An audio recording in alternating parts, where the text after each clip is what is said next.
Bienvenue dans cette nouvelle analyse de patrimoine. On va étudier le patrimoine d'un couple qui est résident fiscal allemand et qui souhaite prendre la retraite à 50 ans avec un patrimoine bien diversifié qui va pouvoir t'inspirer.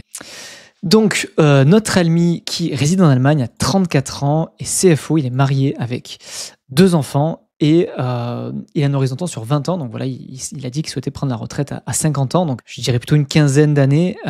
Il a des revenus mensuels confortables de 6 000 € par mois, un profil de risque équilibré, 50 000 € en épargne de précaution et il peut épargner tous les mois 2 000 €. Donc il m'a présenté, alors il n'a pas renseigné mon tableau, il m'a plutôt envoyé un Finari. Donc ce que je vais faire, c'est que je vais déjà décrire sa situation, ses objectifs, qui m'a bien détaillé, et ensuite, par type d'actif, on ira regarder sa stratégie et puis ensuite analyser sur Finari comment il fait ça. Donc, j'ai bien sûr caché son nom et le nom et celui de sa conjointe.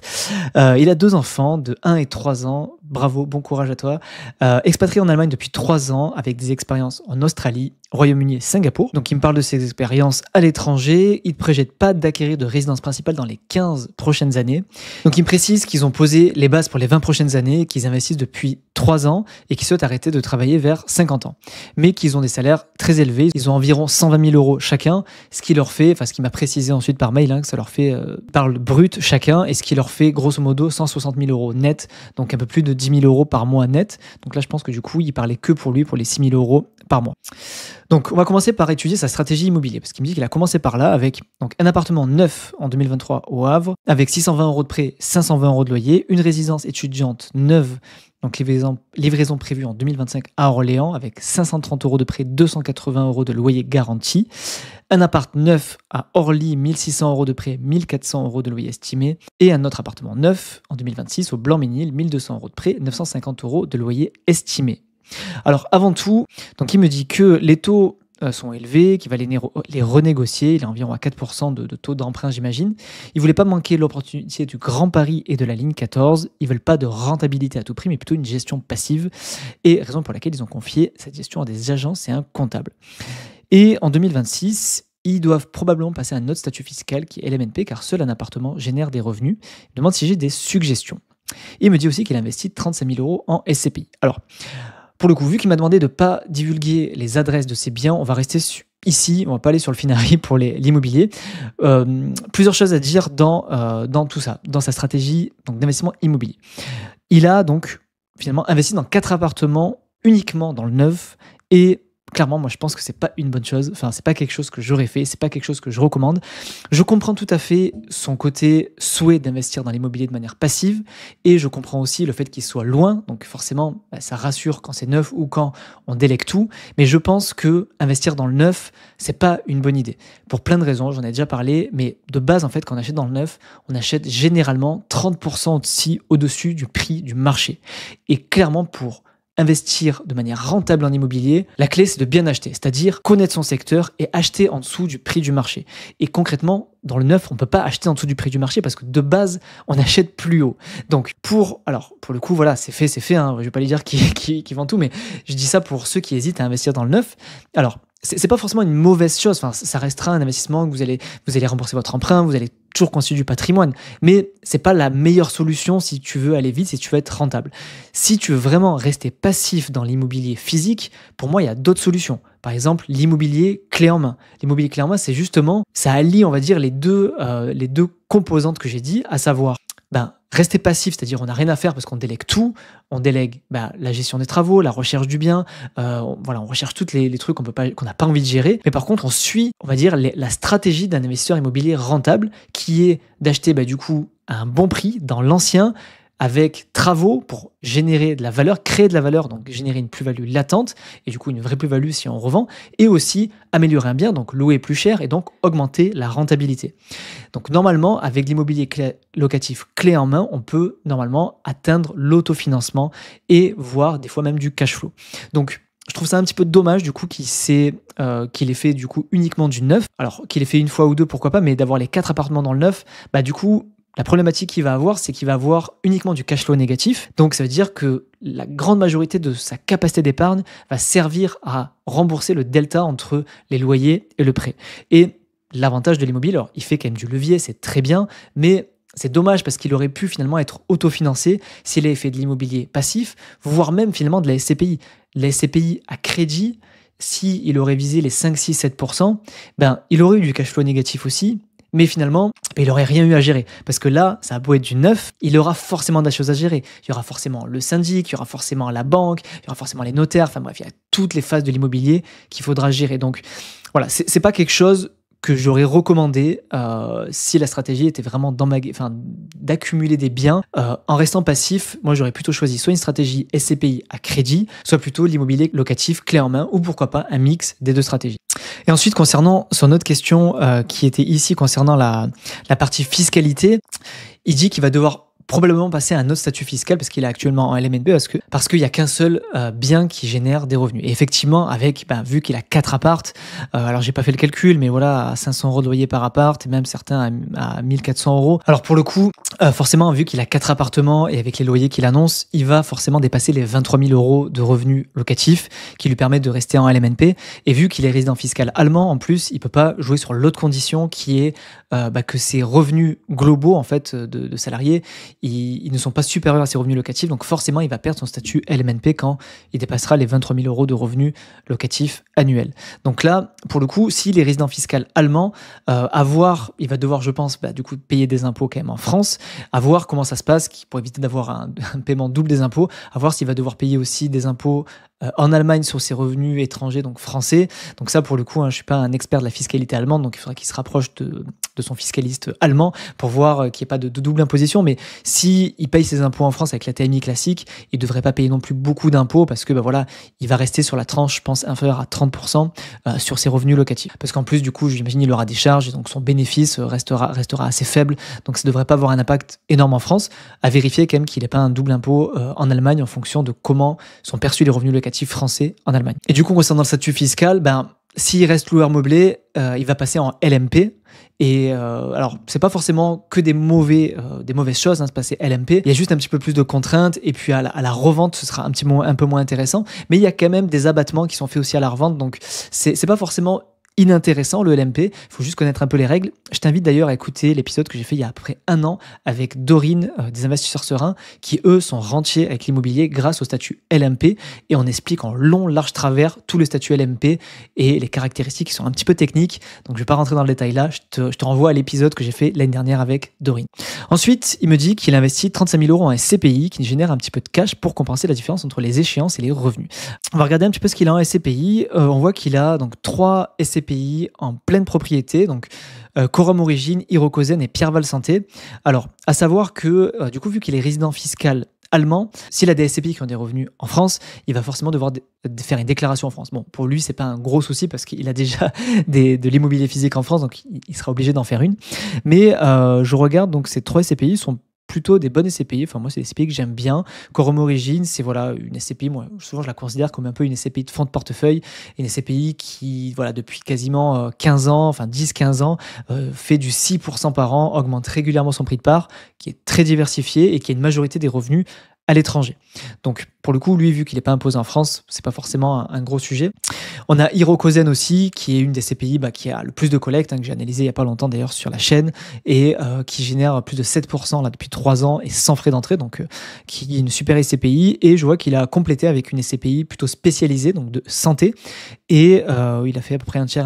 Donc je trouve que la pondération est plutôt correcte. Enfin, voilà, c'est un portefeuille que je trouve très très cohérent, à la fois en diversification, à la fois sur les sociétés de gestion, à la fois sur les zones géographiques et aussi sur la répartition sectorielle. Je trouve que c'est très cohérent et c'est une belle diversification. Alors, vous voyez qu'il a des moins-values. En réalité, les moins-values, c'est pas qu'ils ont pas baissé le prix de part, ces pays, c'est uniquement les frais d'entrée. Donc, c'est normal. Et normalement, dans 2 ans, il sera à l'équilibre. Il n'y a que Hirokozen, forcément. Il n'y a pas de frais d'entrée. Et en plus, ils ont augmenté leur prix de part. Donc, raison pour laquelle il est en plus-value. Ensuite, si on regarde la stratégie bourse, il nous dit qu'il a cherché à mettre en place la stratégie la plus simple possible, automatisée, en investissant uniquement dans des ETF capitalisants avec des expositions à l'euro et l'USD. Donc 800 € par mois sur un ETF iShares MSCI World et en CTO avec une stratégie de transmission sur 50 ans de 50 € par semaine sur la MSCI World Momentum. Alors on va voir après le détail. Alors on voit que sur son PEA, comme il a dit, très simple, voilà, un ETF monde monde, le moins cher du marché, hein, 0,25% de frais. Voilà, un ETF ultra diversifié dans les pays développés qui suit le MSCI World avec le moindre frais possible sur le PEA. Donc voilà, en termes d'optimisation et de simplification, je pense qu'on peut difficilement faire mieux que ça. Et ensuite, sur le compte titre, c'est un peu plus intéressant parce que du coup, il a une stratégie plutôt de transmission. Et c'est vrai qu'on a tendance à mettre le compte titre de côté parce que voilà, le PEA a tout un tas d'avantages fiscaux et en termes de frais.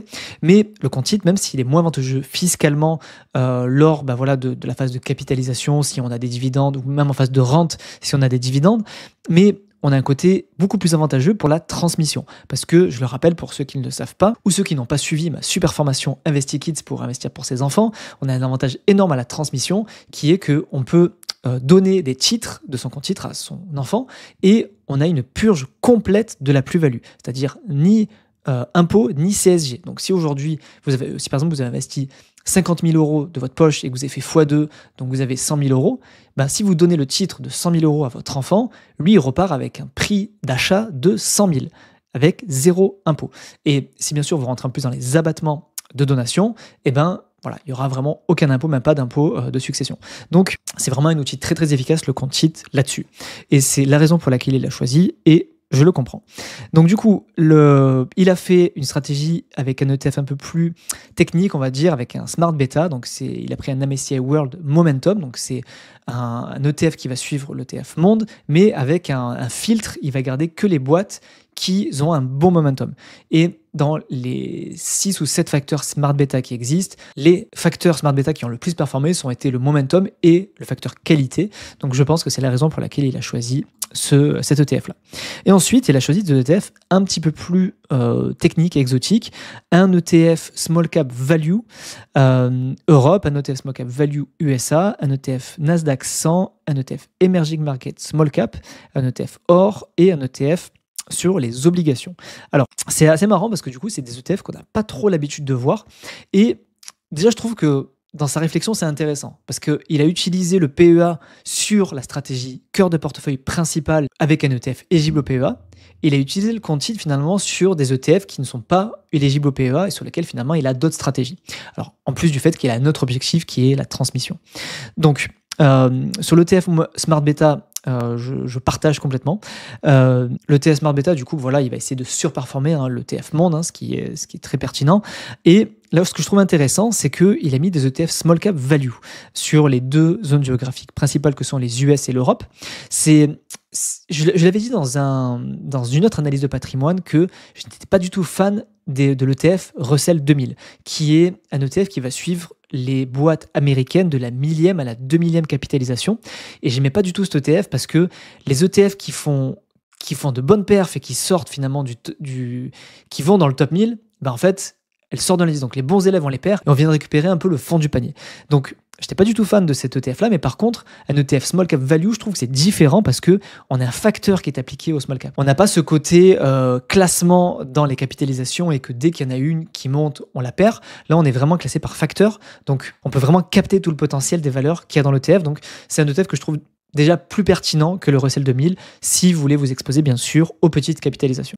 Ensuite, il a diversifié avec un ETF Nasdaq et un ETF Emerging Market Small Cap aussi. Alors ça, pour le coup, c'est assez étonnant qu'il n'ait pas mis la version méga cap, enfin grosse cap d'Emerging Market sur son PEA, parce que là, au vu de son raisonnement, on pourrait penser qu'il essaie de couvrir toutes les zones géographiques entre les US, l'Europe et l'Emerging Market sur la partie Small Cap, et du coup, son PEA, il a fait que la partie pays développés hors pays émergents. Donc, je trouve ça un petit peu étonnant. Donc, c'est peut-être voulu, mais pourquoi pas.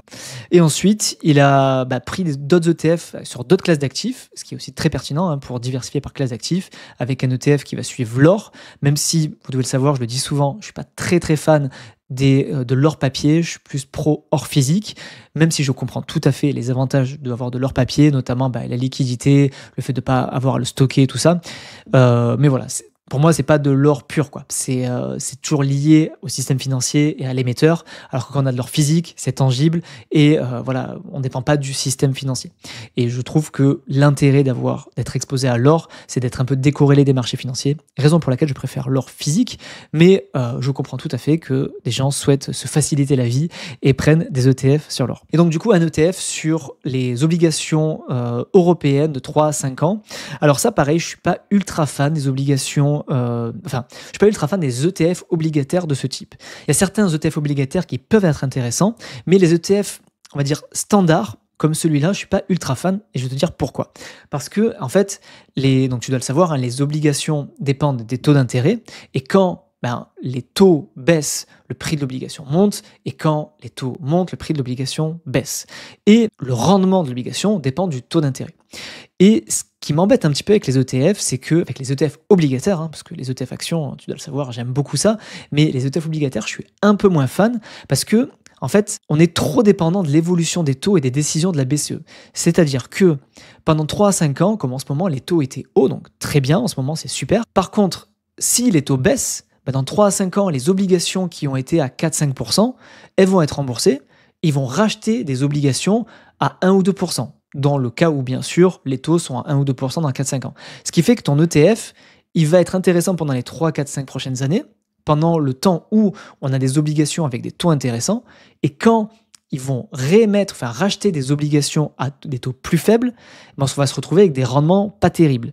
Donc finalement, notre rendement va suivre un peu la courbe des taux, raison pour laquelle je suis beaucoup plus fan des ETF ou des fonds obligataires à échéance fixe. Je ne vais pas t'en dire beaucoup plus, en ce moment je suis d'ailleurs en train de créer ma prochaine formation sur les obligations, où je vais absolument tout te détailler, comment faire pour investir en obligations, pour avoir la partie sécuriser ton patrimoine, mais pour allier sécurité et performance. Si d'ailleurs tu es intéressé, inscris-toi à mes mails, parce que uniquement ceux qui sont inscrits à mes mails seront au courant du lancement de la formation. Bref, passons à la suite de son patrimoine. Je continue à lire sa stratégie. Donc, il a dit plutôt que de faire des apports importants, nous avons nanti des titres auprès de notre banque pour nos prêts successifs pour environ 35 000 euros. Effet qui se coule à mon sens. Je me suis battu pour choisir car la banque me proposait au début que des produits nuls avec des frais élevés. Et ils ont du S&P 500 et des marchés émergents. Et il est bloqué jusqu'en mai 2025 sur une troisième ligne qui performe bien pour l'instant, mais que je souhaite quitter pour investir à 80-20 sur les 2 lignes mentionnées plus haut. Et je suis toujours en négociation avec la banque qui cherche à maintenir ses frais cachés. Alors je pourrais pas montrer malheureusement les lignes sur Finari liées à ce nantissement parce que du coup il voudrait que sa banque en question reste anonyme. Alors je pense qu'ils lui ont ouvert soit un compte titre soit une assurance vie, c'est pas précisé dans le Finari qu'il m'a envoyé, mais voilà, à mon avis ils lui ont ouvert plutôt un compte titre pour le nantir parce que pour avoir les ETF dans une banque traditionnelle, c'est généralement compliqué sur les assurances vie, donc c'est une super négo qu'il a fait. Il a pu finalement nantir une partie de son cash pour éviter, pour se servir de garantie et faire du levier avec la banque, tout en faisant travailler ça sur des ETF avec du S&P 500 et des marchés émergents. Donc pour le coup, je retire ce que j'ai dit. Tout à l'heure, je disais qu'il n'avait pas de TFPI émergent dans son PEA, mais finalement, il a sur son compte titre ou assurance vie, je sais pas, mais dans le compte ouvert auprès de la banque pour le nantissement. Et je pense que c'est une super idée de liquider le fonds maison qu'a voulu la banque pour renforcer les ETF plutôt que voilà, d'aller sur des fonds très chargés en frais qui sont historiquement moins bien que des ETF.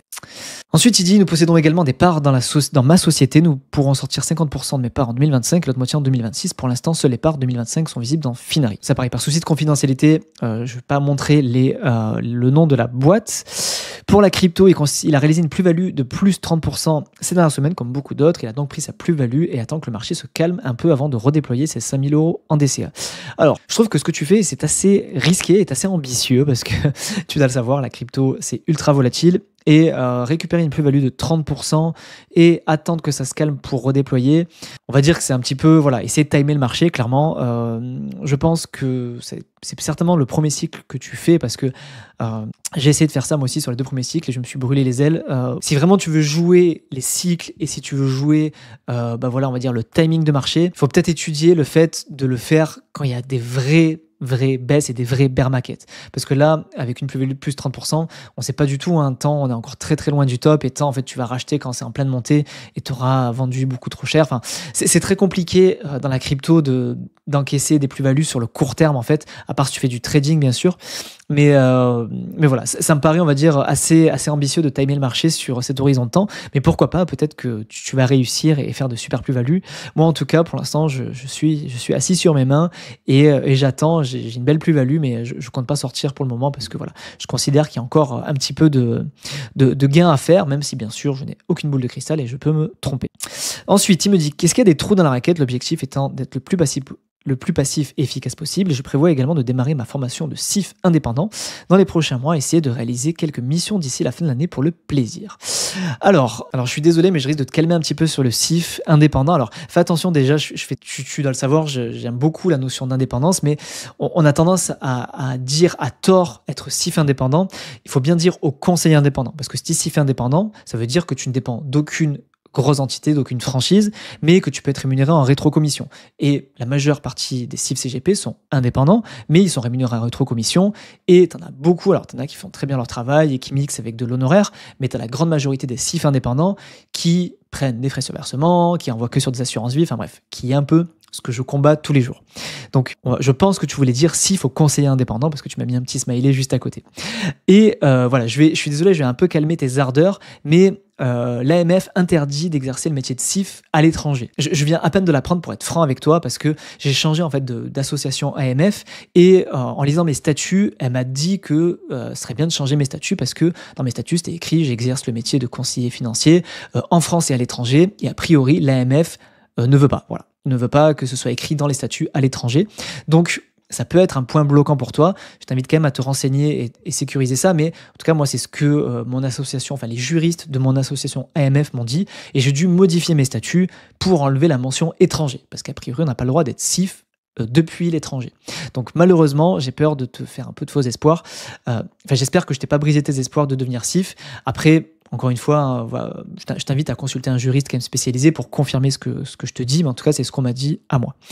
Et si tu vas bien jusqu'au bout, je t'encourage, moi j'encourage un maximum la concurrence pour que le conseil indépendant, réellement indépendant, se généralise et se démocratise, parce que voilà, je pense qu'il y a vraiment de la place. Je pense que avec l'éducation financière que je fais, que tous mes collègues créateurs de contenu font, je pense que les gens commence à réellement comprendre l'intérêt de payer de l'honoraire, parce que c'est ça qui aligne l'intérêt réellement du conseiller avec celui du client, et ce sera un retour sur investissement qui sera tellement plus énorme sur le long terme, parce qu'il n'y aura pas de frais récurrents qui viendront freiner tes intérêts composés. Donc du coup, il me demande s'il y a des trous dans la raquette. Je vais essayer de faire un petit débrief. Alors pour moi, les seuls trous dans la raquette que tu as, c'est la stratégie IMO que tu as mis en place. Je trouve ça un petit peu dommage que tu aies utilisé ta capacité d'endettement uniquement pour faire du neuf avec du cash flow négatif. Je comprends tout à fait la stratégie passive, mais voilà, moi à refaire, c'est pas ce que je ferais. J'aurais utilisé ma capacité d'endettement soit pour faire de l'immobilier locatif clé en main, pour être passif, mais en essayant au moins d'être autofinancé et voire à cash flow positif. Et pourquoi pas même faire de la SCPI à crédit, parce que pareil, tu aurais été à cash flow négatif, pareil, mais en termes de gestion, tu aurais été encore plus passif que sur tes apparts dans le neuf. Parce que je pense que malgré le fait que ce soit du neuf, tu auras de la gestion à faire. Même si tu le mets en agence, tu auras l'agence à gérer, tu auras les notaires, les banques, quand tu auras un gros problème avec un locataire, t'inquiète pas que l'agence, elle t'appellera, alors qu'avec les SCPI, on ne t'appellera pas. Donc, voilà, pour rester passif et à cash flow négatif, voilà, j'aurais pas choisi la solution du neuf, j'aurais choisi soit la solution SCPI à crédit, soit immobilier locatif clé en main. Concernant ta stratégie SCPI, du moins le choix des SCPI, je le trouve très bien. Enfin, c'est 3 super SCPI que tu as mis, très bien diversifiés. Tu m'avais mis un petit mot sur le côté nue propriété. Tu me disais que tu n'étais pas convaincu par la rentabilité du démembrement, et tu m'avais dit, alors je te cite, tu avais dit, j'avais calculé à l'époque qu'investir en bourse les 150 € net d'impôts générés tous les mois par nos SCPI représenterait environ 24 000 € sur 10 ans avec un rendement de 5% moyen, ce qui est bien plus que ce qu'on peut espérer avec une clé de démembrement sur 10 ans de n'importe quel SCPI. Que penses-tu du raisonnement? Alors pour le coup, ouais, c'est une bonne stratégie ce que tu dis, parce qu'en fait, ça c'est un peu une stratégie, on va dire du FIRE, enfin pour ceux qui sont énervés pour être libres financièrement et qui utilisent plutôt avec l'immobilier locatif, avec le cash flow positif de l'immobilier. Et je trouve que c'est très pertinent parce que tu utilises tes revenus passifs, ton cash flow, pour le diversifier diversifier l'investir en bourse et du coup faire marcher les intérêts composés avec la bourse. Alors bien sûr, ça suppose que la bourse fasse bien tes 5% nets pour arriver. Si tu es en marché baissier pendant 10 ans, bon, ça ne marchera pas. Après, il y a quand même le risque qu'on soit en marché baissier pendant 10 ans, il est quand même extrêmement faible, du moins historiquement en bourse. Mais je pense que c'est une super stratégie et effectivement, ce sera mieux qu'avec avec ton TRI global en nue propriété, mais tu es exposé à une autre classe d'actifs. Donc c'est ça qu'il faut tenir compte en fait dans ton calcul, c'est que ton raisonnement est bon si et seulement si la bourse fait le rendement que tu as visé. Si la bourse elle est négative ou qu'elle fait un rendement de 1 ou 2%, ben non, ton raisonnement sera pas bon, mais si la bourse fait bien ce rendement-là, et même plus, oui, c'est très pertinent parce que forcément, d'une part, tu diversifies et tu boostes voilà, le rendement. Donc, ça peut être intéressant. Après, une autre stratégie que je trouve intéressante aussi et que moi je développe de plus en plus et que je suis en train de mettre en place un outil pour le calculer, c'est faire marcher les intérêts composés avec tes SCPI. C'est-à-dire que tes revenus passifs, tu les utilises pour racheter des parts qui vont te générer du coup plus de revenus passifs et ainsi de faire marcher la boule de neige comme ça. Et je suis en train de me rendre compte que j'arrive pas à trouver une meilleure, j'arrive pas à trouver une meilleure stratégie pour faire marcher la boule de neige que sur des SCPI en assurance vie. Parce que on n'a pas de fiscalité, tant qu'on sort pas de l'assurance vie. Et si tu es sur une bonne assurance vie avec des bonnes SCPI, et d'autant plus sans frais d'entrée, tu peux vraiment faire des trucs super intéressants. Et j'ai retourné les calculs dans tous les sens, et pour l'instant, j'arrive pas à trouver de meilleure stratégie pour faire marcher la boule de neige avec les SCPI. Là, c'est dans le cadre, bien sûr, où on reste sur la même classe d'actifs, bien sûr. Après, la stratégie est très pertinente parce que tu pars sur une autre classe d'actifs ou sur lequel tu vises un autre rendement. Et pour terminer, alors je réponds à une de ces questions aussi. Il me demande sur quelle plateforme recommandes-tu pour faire du DCA sur crypto. Alors, si tu veux vraiment pas t'embêter du tout et mettre en plein épargne uniquement en Bitcoin, tu peux regarder Stackinsat. Il y a Jonathan, le CEO, qui est passé chez moi il y a pas longtemps. Et si tu veux optimiser, on va dire, bien les frais et puis aller sur, on va dire, d'autres cryptos et pas que sur Bitcoin, je pense que Binance reste quand même la plateforme la plus adéquate. Elle est un peu technique et tout, donc il faut te familiariser avec la plateforme. Mais voilà, je pense que ça reste une plateforme quand même phare pour faire ton DCA sur les cryptos. Voilà, j'espère que ça vous a plu comme analyse de patrimoine. Si tu veux postuler aux analyses de patrimoine, je te mets le lien dans la description. Tu peux aussi télécharger mon tableau de suivi patrimonial que je n'ai pas trop présenté dans celle-là. Mais voilà, tu peux le télécharger aussi gratuitement dans le lien description. Si tu veux pas rater la formation sur les obligations qui arrivent, pareil, tu as le lien aussi pour t'inscrire à mes mails et être prévenu du lancement avec un tarif qui sera très avantageux. Sur ce, je te dis à très bientôt dans un nouvel épisode.